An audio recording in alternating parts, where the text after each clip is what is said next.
The Lions offense ready to kick off their next drive. Inside of a minute left in the half, does the fact that you're down on the scoreboard influence what you do, or I guess don't do on this final drive? It certainly does, but what influences me even more is who I've got running my football team out on the field and the weapons around him. Can he make a play? Can he get into someone that we're going to trust to take care of the ball? If that's the case, I might push it a little bit here and try and get something before the half runs out. The last run got 6, now 2nd and 4. 22.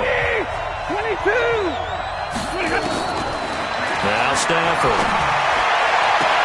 He'll get this into the hands of Deion Kane. And past the 40 before he's out of bounds. 15 yards for the Lions there on a first down.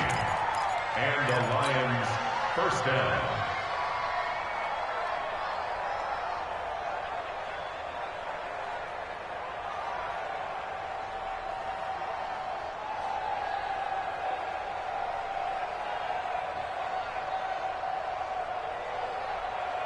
Stafford now, he's hit on just 5 of 15 throws, a poor percentage, but it's 1st and 10. Big 20.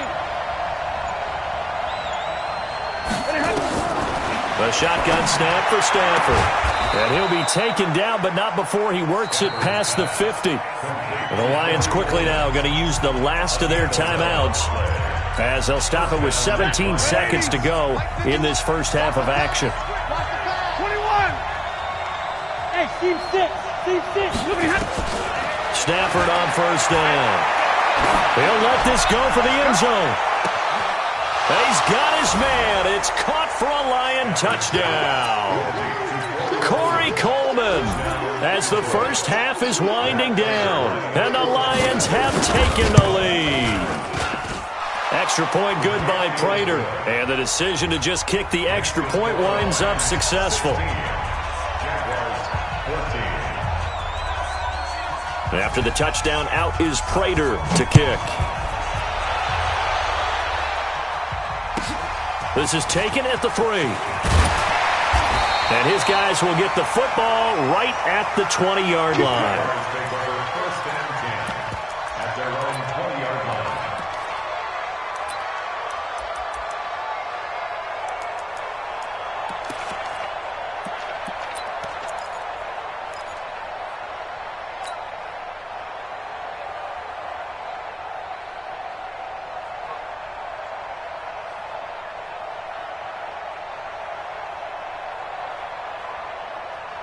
Jaguars come to the line to start their next drive. Likely time for just one final play, and then it'll be off to the locker room to talk about how they can erase this deficit. Yeah, and I think a lot of people look at it and go, well, maybe you take a shot here. He rifles one that's intercepted.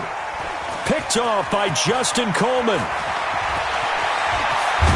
And he will be brought down as time has now run out on this first half of action. So we have reached halftime here in a tight 2-point contest. As we send you a couple hours south of here to Orlando, that's where we check in with a coach and our EA Sports halftime report. The Lions in the lead, and they're going to get the football first as well as the second half is underway. This is taken at the 3. And he'll bring it a few past the 20 to the 23-yard line. Lions take over first and 10 at their own 23-yard line.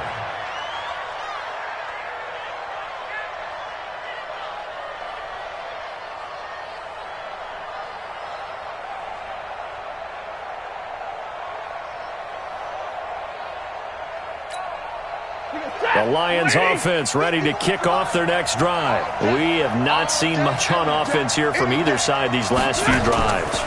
We've hit a wall, so to speak. And have hit it hard, haven't we? Because the defenses right now, they seem to be a step ahead, don't they? Beating them to the point of attack, beating them to the punch. These offensive guys, they're tinkering like crazy. What's it going to take to get back on track? Yeah, both sides searching for adjustments.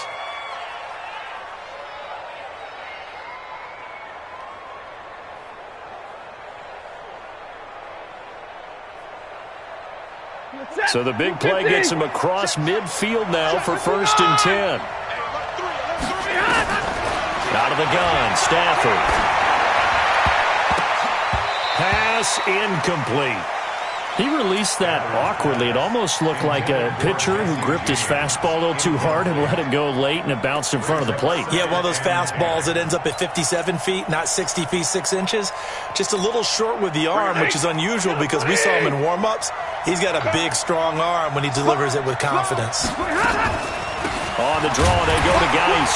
And he takes it down to the 40 with a pickup of 4. That second down play call was not to pick up the first down. It was to accomplish what they did, to get them into a manageable third down, because they had incompletion on first down, so they were behind the sticks, so to speak. They needed to make up some ground, and they did. Let's get it. In need of a conversion on third down. They had the big play to start the drive. Not much sense. They stay on the ground. This time it's Johnson. And this one's going to go the wrong way. Losing yardage back at the 42. This will be a 2-yard loss on the play. And that'll bring up fourth down.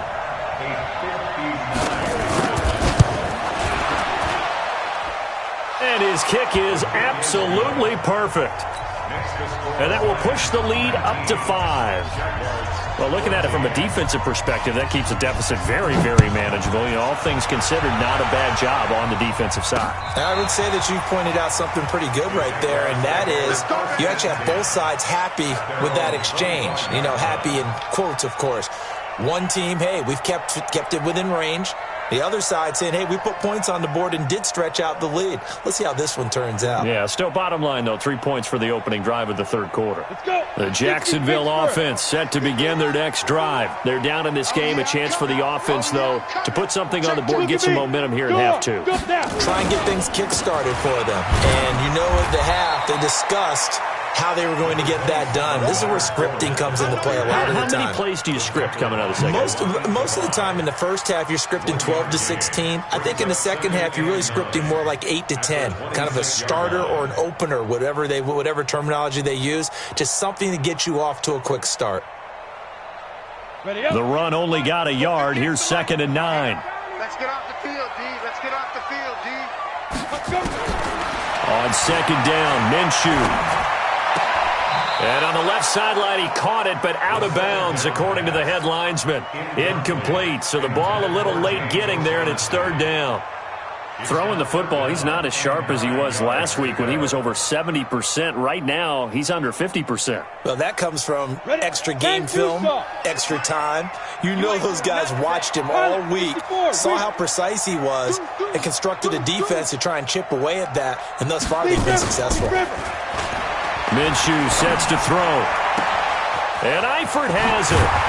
And able to rip off a big chunk of yardage before being dropped inside the 40. And that one results in 35 yards. So how about that for a chain mover? They're all the way down inside the 40 now for 1st and 10. And they went the wrong way there. Losing yardage back at the 43-yard line. It's a loss of 4 on the first down play.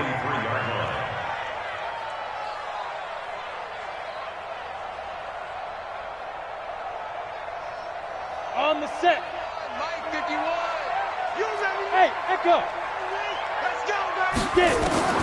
Throwing on 2nd and 14. Minshew nowhere to escape, and he goes down. And that's the 2nd sack of the game, but this player, disruptive in all phases, whether he's going upfield, coming underneath, you name it. He's a big-time guy you have to block. Need something from deep in the bag of tricks here after 1st and 2nd down went backwards. It's 3rd and very long. Check it out, read. Twist.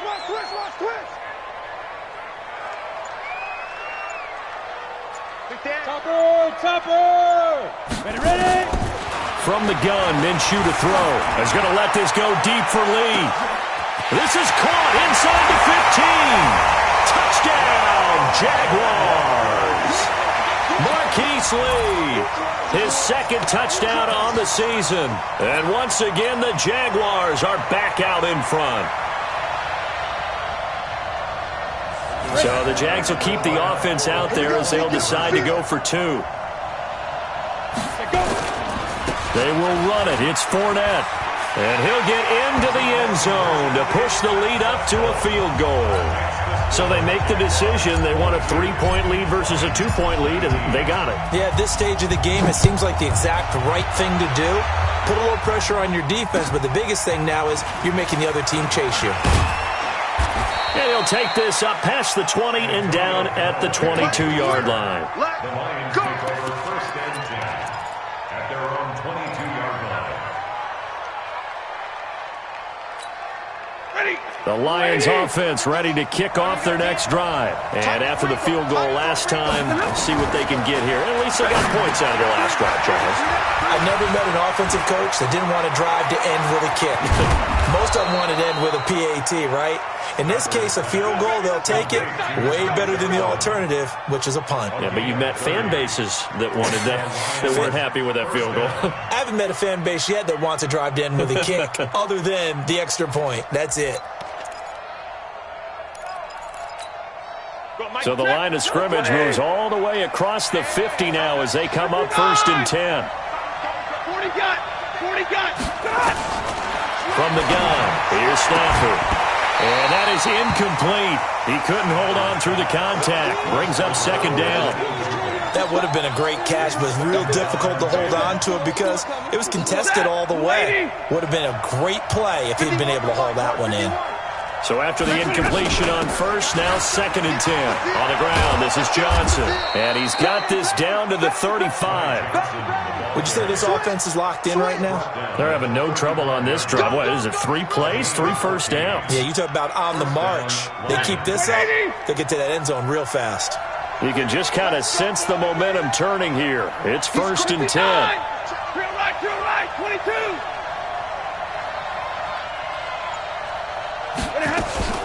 Play action. Stafford.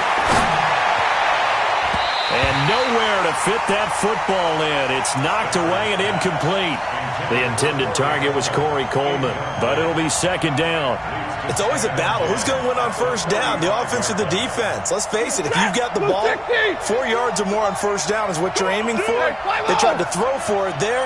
Nice effort to knock that one away and bring up second down. Geis with the carry on second down. It's a gain of about 3, but it's going to leave him with third and still 7 yards to go. Pretty good little 2-play sequence there. You force the incompletion, then a very short pickup. Yeah, now maybe you bring in an extra defensive back or two because you want to try and defend on third down. They like to play those nickel or sub packages, don't they? The 25-yard line is what they need here. This is third down. 6 guys, check 6 guys. Watch the ship. Hey, watch the ship. They stay on the ground. Geis again. And they will stop him short. They get him to the ground at the 27. No first down. Call it a gain of 5. 4th down now. And there's a run to be happy with. Good, solid yardage. He'll take that anytime you hand the ball to a back. And for the second time tonight, his field goal unit comes out here. He hit his first one, this from 44 yards out now. And the 13-year man puts it through, and that'll tie things up now at 22. So that's a 7-play drive that ultimately stalls out there at the end. Yeah, things were a little leaky in the beginning on that drive, weren't they? But how about the front 7? As they got closer to their goal line, things stiffened a little bit and forced the field goal. So a tie ball game here as the kick's away.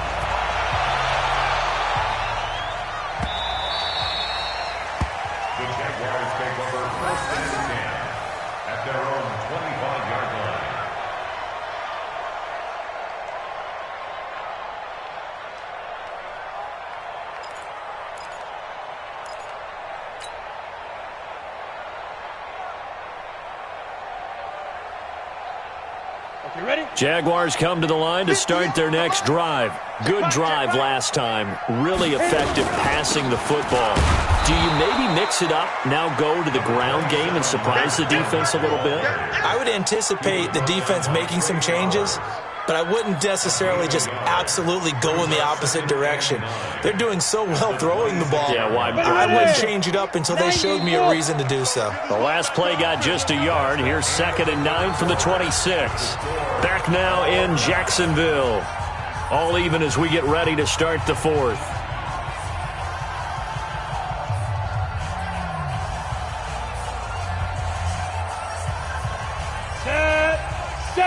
Indy. Five. On 2nd and 9, Minshew. And this one into the hands of DJ Shark. And he's taken down, but able to slip across the 35. The Jags picking up the first down there, a gain of 12. First down. First and 10 at the 38-yard line.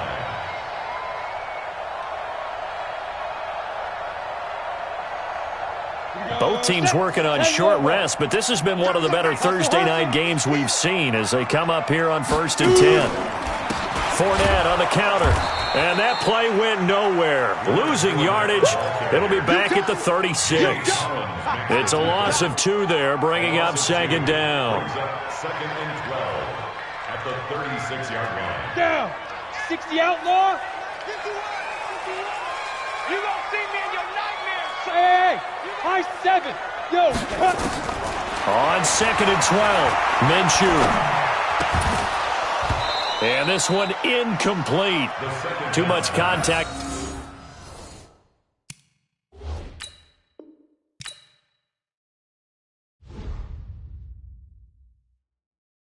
I do this for the